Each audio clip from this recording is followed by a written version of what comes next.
Aye, we give you the facts. It's not what you think. Popeye Newsling, Young King, 1 yard, bless. Good morning, Popeye. Grandma watch Popeyes every morning and every night. What am I think? What am I think? You're listening to Popeye News Links. This is the Admiral Tibet who I represent, and remember, the time is so serious, cantankerous and dangerous. This is Popeye News Links. Greetings, viewers and subscribers. In the final story coming up, I'm gonna be telling you about an 8-year-old boy who saw his grandmother and her husband being killed, and how quick thinking may have saved his life. You're not gonna want to miss this report. Stand by for it. In the news today, last week, Monday morning, June 10, about minutes after 7 o'clock, a 12-year-old girl, she was on her way to school at Brownstown in the parish of St. Anne. She was sitting in the front passenger seat of a taxi. The other passengers, they came off the taxi, leaving she and the driver alone in the car. It is alleged that the driver, and by the way, the driver's name is Romaine Anderson. He is 31 years old and he is living at Stanfast in the Brownstown area of St. Anne. It is alleged that Romaine, he asked the 12-year-old primary school girl, "Can you keep a secret?" He then lifted up her uniform skirt and used his dirty hand to start to rub down the schoolgirl. She pushed his hand away. He then brought her to school, and when she got out of the taxi, she was paying him the taxi fare, and we are told that Romaine, he told her to keep it and buy drinks. We are told that the little girl, she dashed the taxi fare in the car, went to school and reported what took place. As a result, the police were informed. Romaine, he was subsequently picked up by the police and he was positively identified by the 12-year-old primary school girl. He has since been charged for indecent assault and he'll be going to the courts shortly. Question: do you think this is the first schoolgirl Romaine did this to? And maybe even more than that? Boy, may I tell you. Now, this next incident, it took place at the Chinese-operated HTC supermarket on Barnett Street in Montego Bay in the parish of St. James. We are learning that the management of the supermarket, they securely locked it up about 9:30 Saturday night. When they returned to reopen it Sunday morning about 9 o'clock, they realized that it was broken into. Hoodlums, they climbed to the roof and drilled out a hole in the wall of the 3rd floor. They then cut off a padlock from the grill and entered. They stole over 1.2 million Jamaican dollars and 2,000 United States dollars in cash. They also stole 40 cartons of cigarettes, then made good their escape. Just like that. In this next report, listen this now. A lady, she's in her late 40s. She's living in the Portmore area of St. Catherine. We are told that this lady, she posted some items of clothes for sale on Facebook. A guy under the name of Richie Pelpa contacted her and told her that he wanted some of the clothes to buy. They made arrangements, and yesterday afternoon, Tuesday, June 18, about some minutes after 1 o'clock, we are told that the female, she met with Richie Pelpa at a plaza in Portmore. The plan was to take him to her home to sell him some of the clothes, then drop him off back. She drove her white 2011 Toyota Fielder motor car and picked him up at the plaza. While they were on their way to her home, on reaching McPherson Drive, we are told that Richie Pelpa, he pulled a knife and threatened to kill the female. He then robbed her of 60,000 Jamaican dollars in cash and ordered her to come out of the Toyota Fielder motor car. He then drove away, stealing the car also. You see how easy this lady could have lost her life? Can people be so naive in this day and age? And this is not me saying this guy have a right to do what he did, but naivety can lead to you losing your life. A word to the wise. This next incident, it took place yesterday morning, Tuesday, June 18, about 11:30. It took place at Poinciana Crescent in the Norwood Gardens area of St. James. We are learning that a guy, he's in his mid-20s. He's popularly known as Dada, and he's living in the same Norwood Gardens area. We are told that Dada, he was standing along the roadway near to his car and having a conversation with another male when a white Toyota Mark X motorcar drove up and stopped. Two guys came from the back seat of the car. One of them, we are told, is popularly known as Randy. It is said that Randy, he had a knife in his hand and he approached Dada. It is said that Randy, he used the knife to inflict serious wounds to the right side of Dada's abdomen, the left side of his back, and the palm of his right hand. Randy and the other guy, they then jumped back into the Mark X and made good their escape. We are told that Dada, he managed to drive himself to hospital where he was treated and admitted in a serious condition. So, Randy, he's now wanted by the police. The mayhem. Now, this next incident, it took place last night, Tuesday, June 18, about 10:30. It took place along the Lower River Main Road in the parish of Trelawny. We are learning that a guy, he's said to be in his mid-30s. He was driving his white BMW motorcar along the Lower River Main Road when he stopped along the roadway to speak to a friend. He was standing outside the car speaking to the friend when a white Toyota Probox motorcar drove up with two hoodlums aboard. The hoodlums, they pulled guns and opened gunfire at this guy. He managed to run off in bushes and managed to escape from the hoodlums. They then drove away, making good their escape. When the smoke was clear, it was realized that the guy, he received a gunshot wound to his right thigh. He was rushed to hospital where he was treated and admitted. The mayhem. Now, this next incident, it took place last night, Tuesday, June 18, almost 8:30. It took place at the intersection of Dolphin Crescent and Marley Acres in the Old Harbour area of St. Catherine. We are learning that a male, he's in his late 40s. He's popularly known as Mussu. Mussu, he was standing at his gate with his spouse. His spouse is in her late 30s when a motorcycle rode up and stopped. A hoodlum came off the bike, pulled a gun and opened gunfire at the couple, but the target was Mussu. The hoodlum, he then jumped back on the bike and made good his escape. When the smoke was clear, it was discovered that Mussu, he was shot.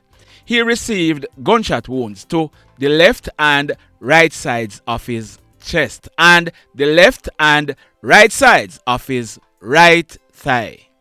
The police, they were called and they rushed with Mussu to hospital where he was treated and admitted in a very serious condition. Luckily, Mussu's spouse was not harmed. We are told that when the police processed this crime scene, 8 9mm spent shells were recovered from the scene. The mayhem. This next incident, it took place yesterday morning, Tuesday, June 18 at a few minutes after 9 o'clock. It took place at Pigeon Shoot in the Portmore area of St. Catherine. That man on your screen, his name is Teddaine Meikle. Teddaine was a 35-year-old fisherman, and he's originally from the parish of St. Thomas, but he was living at Pigeon Shoot. We are told that Teddaine, he was asleep when he was awoken by someone close to him who told him that some guys were stealing his boat that was docked on the beach nearby. We are told that the 4 guys included a guy known as Prince and another one known as Josh. Teddaine, he got up and went outside to investigate when the hoodlums brandished guns and opened gunfire at him, hitting him to his head and his upper body. Teddaine, he fell to the ground and he ended up dying on the spot. The hoodlums, they then escaped in his white and yellow boat marked Tenique PF86. The police, they were called, and when they processed this crime scene, 10 9mm spent shells were recovered from the scene. The mayhem. This next incident, it took place last night, Tuesday, June 18, about minutes to 10 o'clock. It took place at Burksfield Meadows in the Old Harbour Bay area of St. Catherine. We are told that residents of the area, they heard gunshots being fired. When the smoke was clear, they went and made checks. They saw a male. His name is Steve Gooden. On August 8th coming up, Steve, he will be celebrating his 41st birthday. He lived in the same Burksfield Meadows area. We are told that when the residents saw Steve, he was dressed in a brown shorts and a white t-shirt. He was seen lying face down in a dirt track in a pool of blood. The police, they were called, and when they inspected Steve, he had received gunshot wounds to the left side of his head. He died on the spot. We are told that when the police processed this crime scene, 3 9mm spent shells were recovered from the scene. The mayhem. So let me ask you something. Let me ask you something. Have you hit on the love button as yet?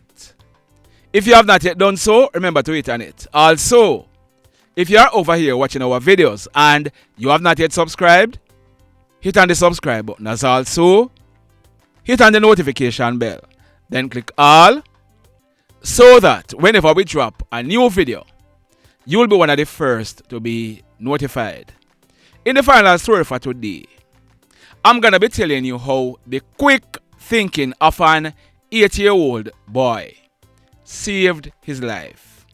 I'm going to be telling you this story because the hoodlum knew exactly what he did and what did not happen.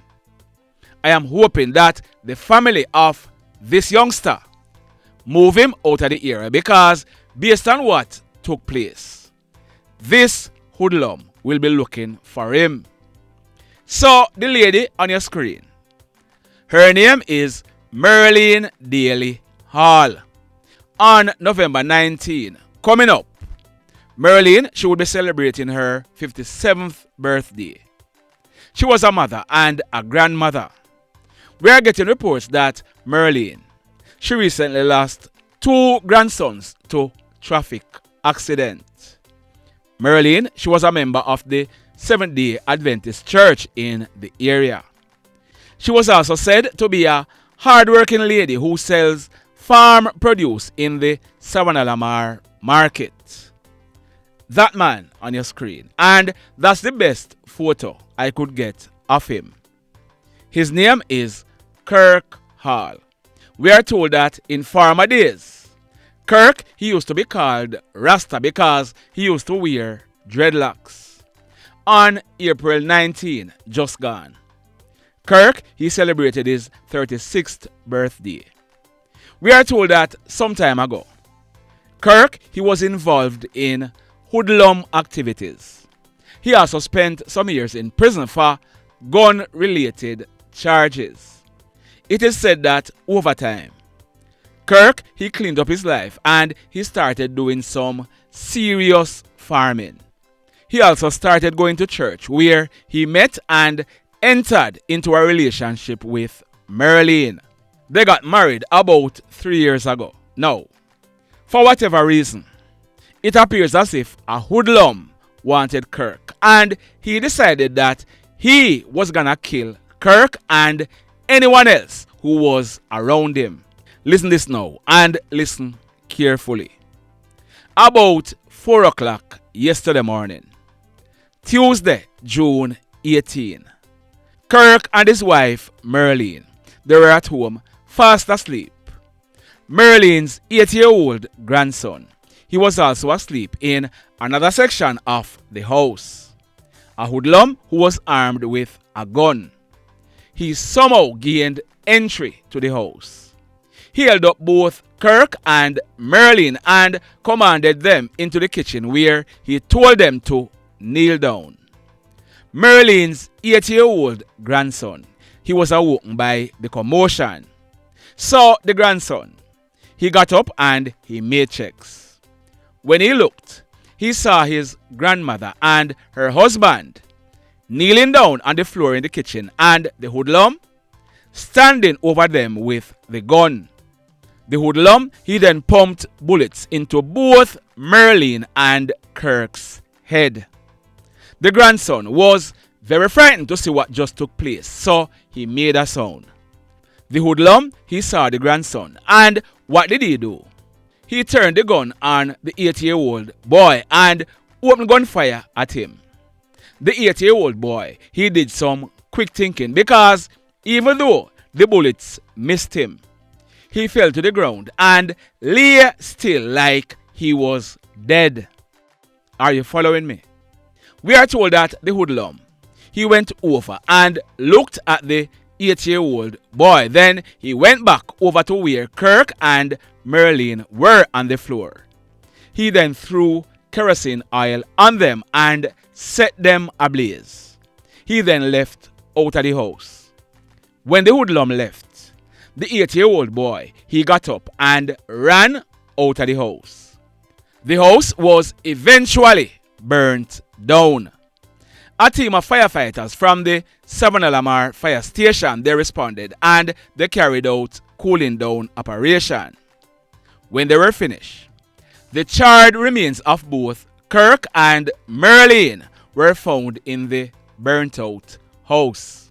We are told that when the police processed this crime scene, 8 9mm spent shells were recovered from the scene. Now, like I said before, this hoodlum knows that he attempted to kill this 8-year-old boy.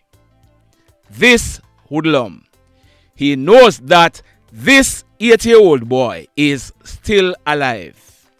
It is possible that this 8-year-old boy, he knows who he is, or he saw his face. Let's hope that everything is being done to keep him out of harm's way. The mayhem continues. Blessed love, everybody. Tell a friend for tell a friend for tell a friend about Popeye Newslink and PNL Blog TV. Like, subscribe and share. Quicksilver sing, if we just unite, what a country this will be. If we just unite, Jamaica live in unity. If we just unite, what a country this will be. If we just unite, Jamaica live in unity. Hey, crime it a mash up Jamaica. Criminals them a mash up Jamaica. Jamaicans mash up Jamaica. Oh Jamaica, me sweet Jamaica. Crime it a mash up Jamaica. Criminals them a mash up Jamaica. Jamaicans mash up Jamaica. Oh Jamaica, me sweet Jamaica. I coulda sunshine or rain. Jamaica, no problem, no pain. Rude boy them block out can't tame, but me want me country back. Give me country back. To the street and the lane. Everybody them start complain. Bloodshed, what a shame, but me want me country back. Give me country back. Crime it a mash up